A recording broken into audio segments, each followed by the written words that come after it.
There's a guy named Nick Shirley who did an interview with Andrew Callahan. Andrew Callahan is an interviewer, journalist who goes to these places, does these crazy interviews. I really like him. I'm a big fan.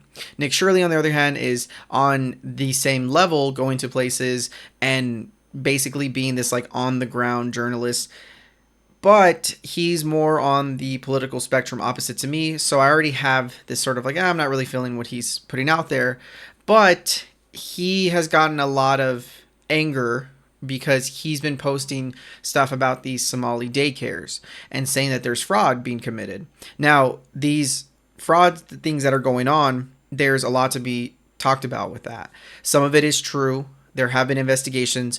There have been people who are in trouble for committing fraud in Minnesota and many other places, not just Minnesota. But Minnesota has this sort of higher than normal population of Somali people. So it's been turned into this political look at Tim Walz and this Democrat state and how they handle crime, even though the Biden administration was the one to find this fraud initially, and the people who got in trouble initially, I think it was 40 some people, were under the Biden's DOJ. And the Tim Walz team aren't hiding it. They've put it out there and said that there's this fraud that's going on and they're cracking down on it from what it seems to be. So, yeah, I mean, it doesn't seem like there's like a blue-red situation here, but Nick Shirley is making it that, saying people like Tim Walz are allowing it. So from the get-go, I'm not really liking him. Seeing how he does his interview style, it's not necessarily wrong per se, but it's never anything where it's groundbreaking, but his stuff yields responses. The Donald Trump administration canceled funding to Minnesota over his video. His video went super viral. So when you hear this, I'm already looking at this guy like he's pissing me off. He's making negative change on baseless accusation. What I want to talk about, though, is a little bit more pertaining to the interview he did with Andrew Callahan. That on itself already has drama. The Andrew Callahan interview got some heat from Nick Shirley, who said that you made me look bad. When Andrew responded, he said, we actually made you look better. I would love to talk about that, but I feel like I wouldn't really add anything to the conversation. The reason I want to talk about it, because there's a snippet within this interview that shows the thing that really irks me about this type of guy. Like, people were making fun of him because he was saying stuff like he couldn't say benevolent and he didn't understand what that word was. And I look at that and I go, I can barely say that damn word. Like, I'm no better than this guy. But all that to say, there's a snippet to his clip that I really wanted to talk about that I just, it irks me to see this is how political discourse works. So the reason I wanted to bring up this specifically is because I feel like this is exactly what we as a society are running into, where we don't understand what we're saying. And that's okay. But I think someone needs to take a step back and say, what do we mean by this? Right? Just answer the simplest questions first before we jump into anything complex. Because this conversation that they're having, I'll let it play, but Nick Shirley is claiming that there is no blue prosperous states or blue prosperous cities, blue as in Democrat. The Democrats are destroying, I think, of any city, and it's destroyed and it's terrible and blah, blah, blah. So he says, name a city. Andrew Callahan then names one, and they go back and forth on which states are prosperous. Already the conversation is stupid in my mind, but I'll let it play. Talking about creating change, we need to let innovation prosper inside the United States. Yeah. And you're not seeing it. We're not seeing innovation. In fact, we're seeing fraudsters take our money. In Minneapolis, but there's innovation happening elsewhere, right? Yes, but there's so many restraints happening. Like, when have you seen an American city? What American city is prospering right now? Austin. Austin. Name another one. El Paso, Texas. El Paso, Texas is prospering. Yeah. Nashville. Nashville's doing good. Phoenix is doing good. Basically, any place with low state tax is getting a lot of. In any place that's not Democrat. I don't know about that. I mean, name a Democrat city that's prospering right now. Well, it would have to be one that's affordable. Name one. Denver.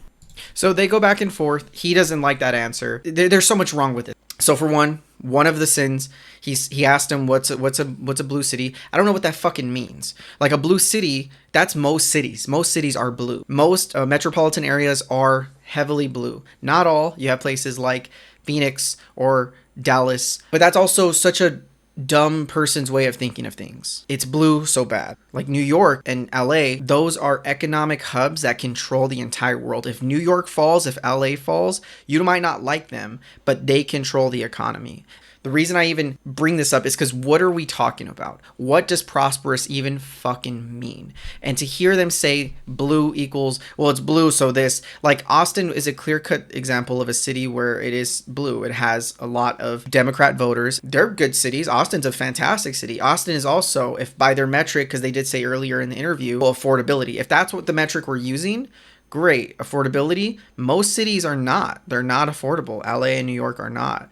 Austin is. And I think many would take that and say, Austin is good because it's in a red state. No, I would say most places in Texas are doing pretty good in the investment of homes than most states. And I take that as, oh, that's a great policy that Austin is showing that, hey, look, guys, affordability is possible even in these big cities. Just like any basic economics class would tell you, there's a supply and demand. There's a market that can only sustain so much. You can only build so high in New York. So when it has affordability issues, it's sort of a given. It's New York City, the biggest place on the entire planet. It compares to not just cities, to other countries' entire GDP. Obviously, there's going to be a lot of demand for a little supply there. That's just basic. A lot of people want to move there.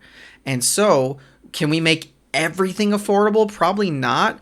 I see the layout, though, for places like Austin that can be used for most cities, but in New York and LA, probably not. I think we should still work on it. I think we should still build more. I think that's the biggest solution to our housing crisis, is making things affordable. We'll just build more. Doesn't always work, isn't always one for one, but that's a step forward. And that's why places like Denver and Austin are doing pretty good compared to other places, because there's nuance here. It's not a red versus blue thing, you fucking idiot. And that's why I really want to make shit like this. This is why I really want to be outspoken, because I hear people like this fucking guy and he tries to dumb it down. And I just told you, places like Austin, the Republican governor and Republican places in Texas, and the mix of the blue that comes with Austin, are showing you that there's a bipartisan approach to making stuff affordable, and it's providing more of the fucking supply. He says, what is prosperous? My first question would be, what metric are we using to say prosperous? Affordability? Well, yeah, Austin is taking that approach.